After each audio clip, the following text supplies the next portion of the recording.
السلام عليكم ورحمة الله. النهاردة عاملين لكم فيديو هنتكلم فيه عن أسعار البيوت في إنجلترا وإزاي طريقة شراء البيت في إنجلترا.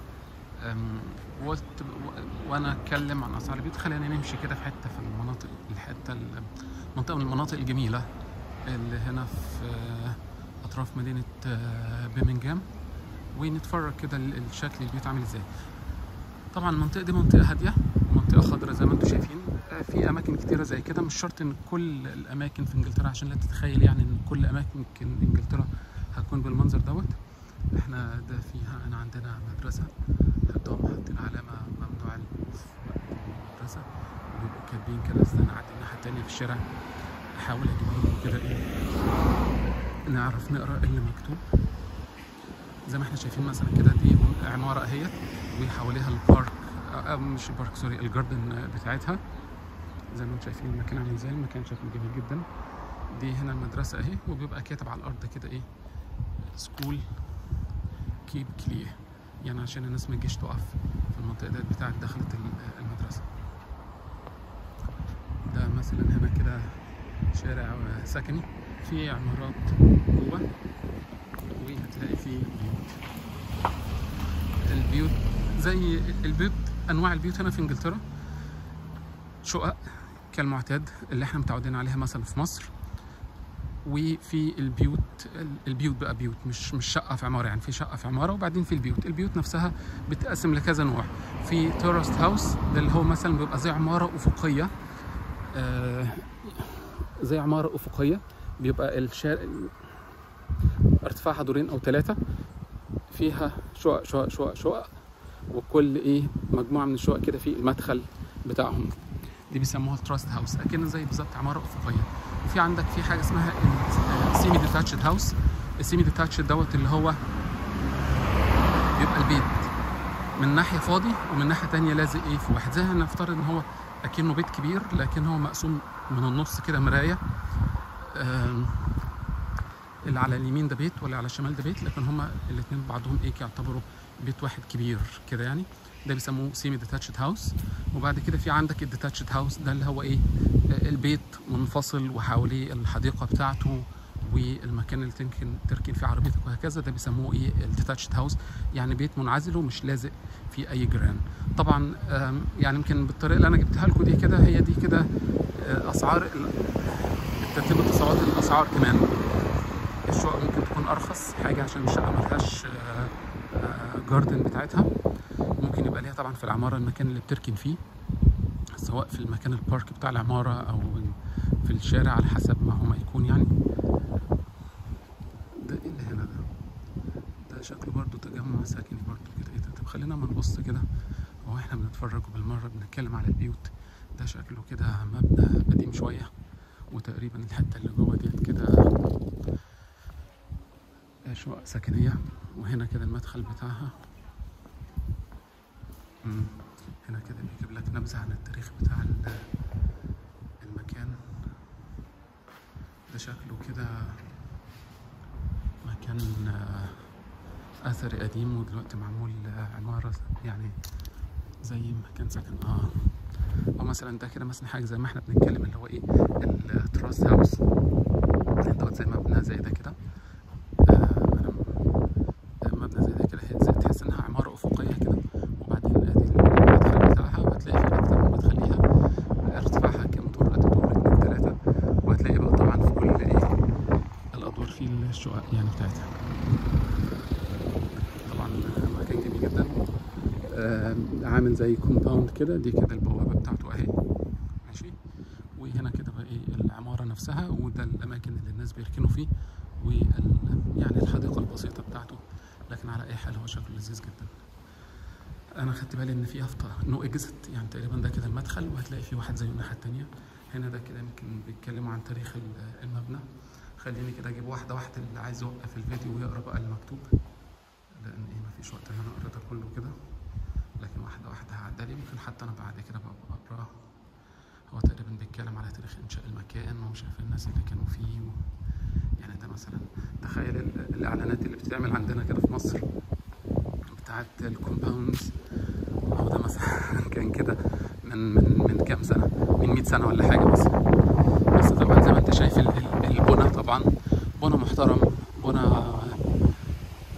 على نفسه على مدى السنين يعني.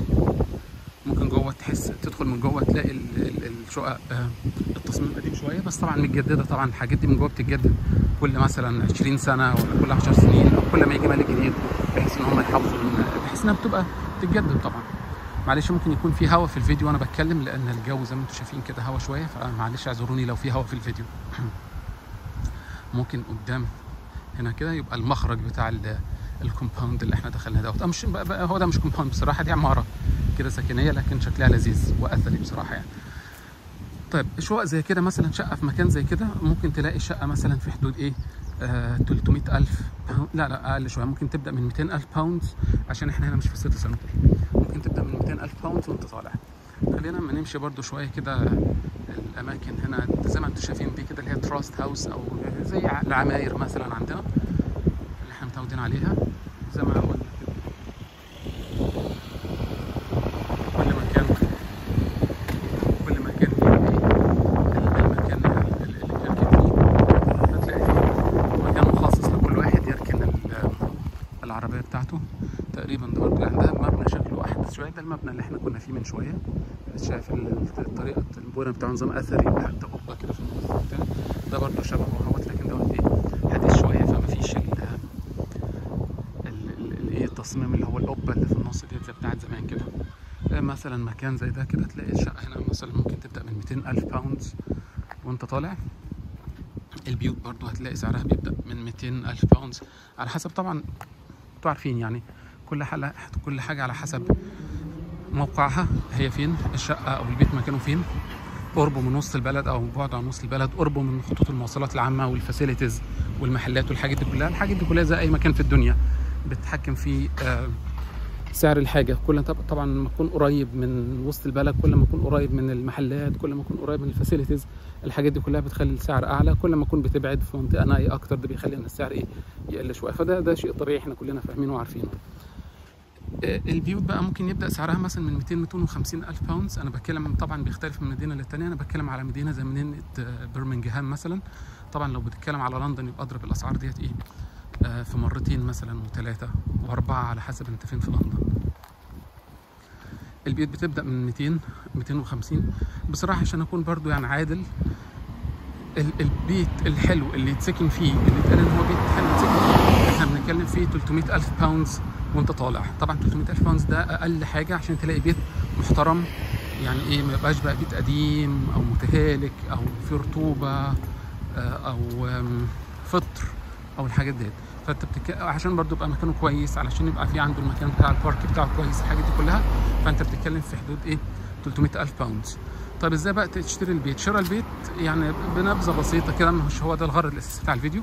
شراء البيت بيبدا بانك بتقدم على، اذا معاك فلوس بتشتري كاش، خلاص انت بتشتري كاش، او بتقدم على مورجج اللي هو يعني ترجمه العربيه الرهن العقاري، او بصوره اخرى قرض من البنك. يعني انت بتدفع مقدم بصوره بسيطه زي النظام الشراء عندنا في مصر، بتدفع مقدم وبعد كده بتسدد الاقساط على مدى مثلا 20 سنه 25 سنه 30 سنه على حسب الرينج اللي بيبقى محدود. وطبعا المقدم البنكي بيحسب لك زي مصر بالظبط. نقدر نقول ان مصر هي اللي واخده من النظام الغربي، يعني اكيد هم طبعا اللي بدأوا قصه البنوك والقروض والكلام ده. على حسب دخلك بيبدا البنك يقول لك انا هقدر ادي لك مثلا قرض في حدود مثلا 200,000 باوند 300,000 باوند 500,000 باوند على حسب طبعا مرتبك ودخلك، والبنك بيقيم يقدر انت تدفع قسط قد ايه في الشهر بعد ما بيستبعد المصاريف الشخصيه اللي بتاعتك على حسب حجم اسرتك وهكذا، فيقدر يحدد قيمه القرض اللي هو هيديهولك.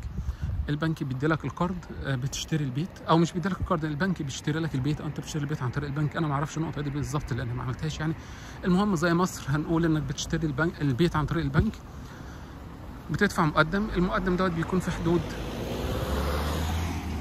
لو انت معاك الاقامه الدايمه او معاك الجنسيه في انجلترا، فالمقدم اللي انت بتدفعه ممكن مثلا يكون في حدود 10 ل 15% من قيمه العقار. يعني مثلا احنا بنتكلم نقول ان اقل حاجه 300,000 باوند مثلا علشان تعرف تجيب بيت كويس مثلا، فانت محتاج تدفع مثلا 30,000 باوند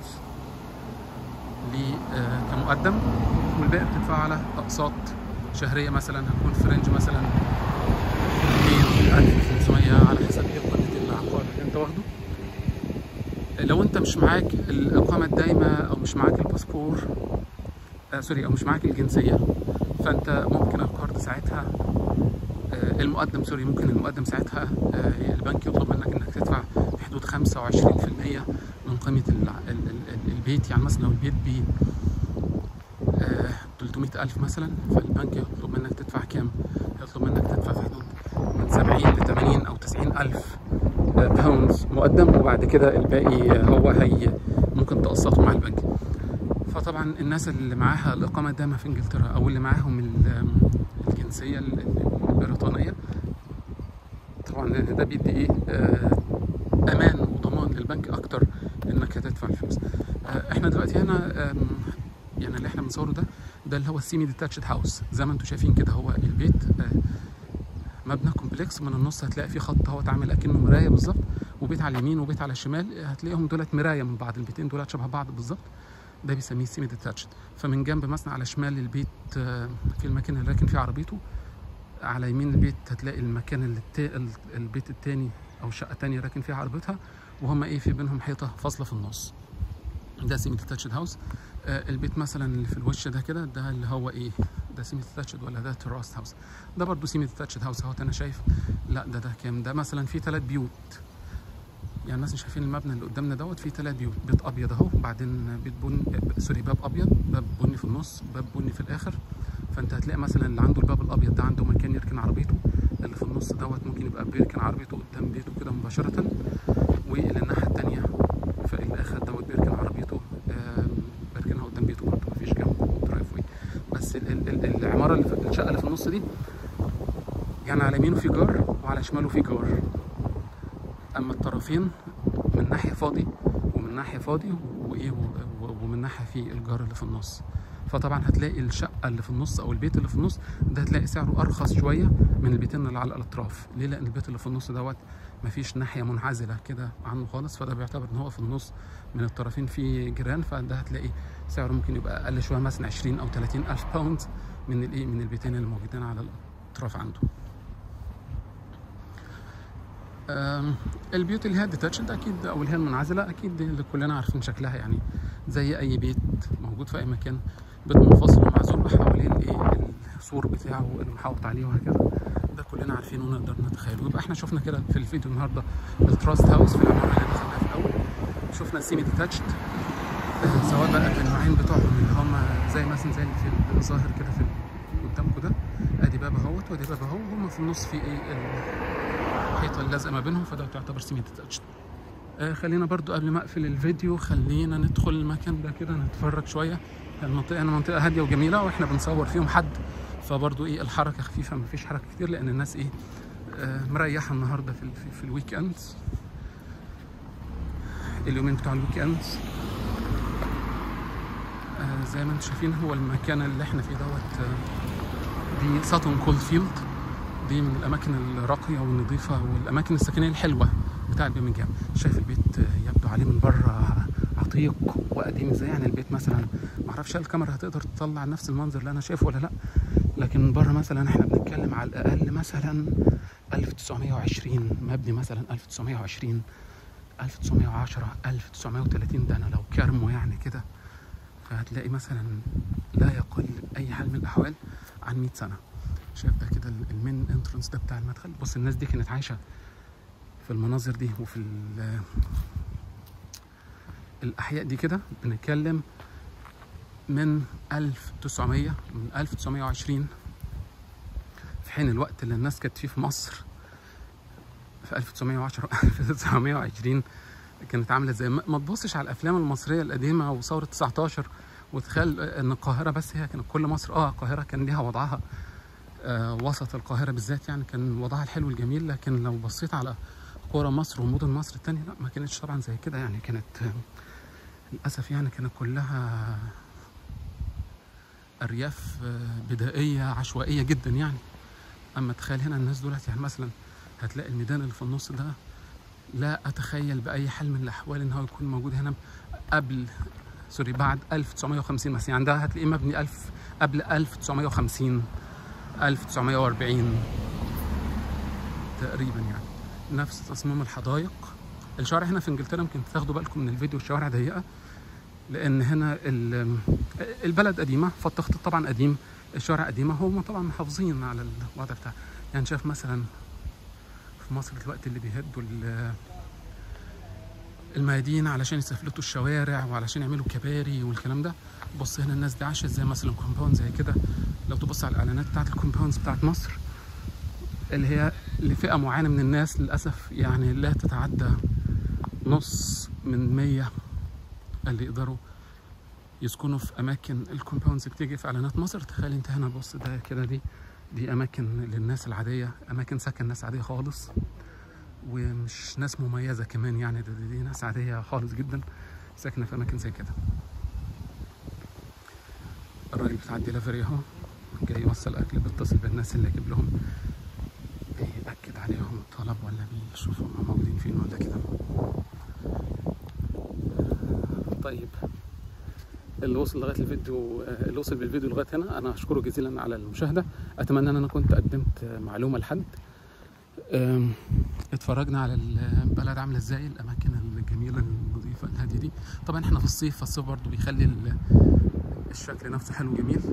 شكرا على المشاهده، ونشوفكم مره تانيه ان شاء الله، والسلام عليكم.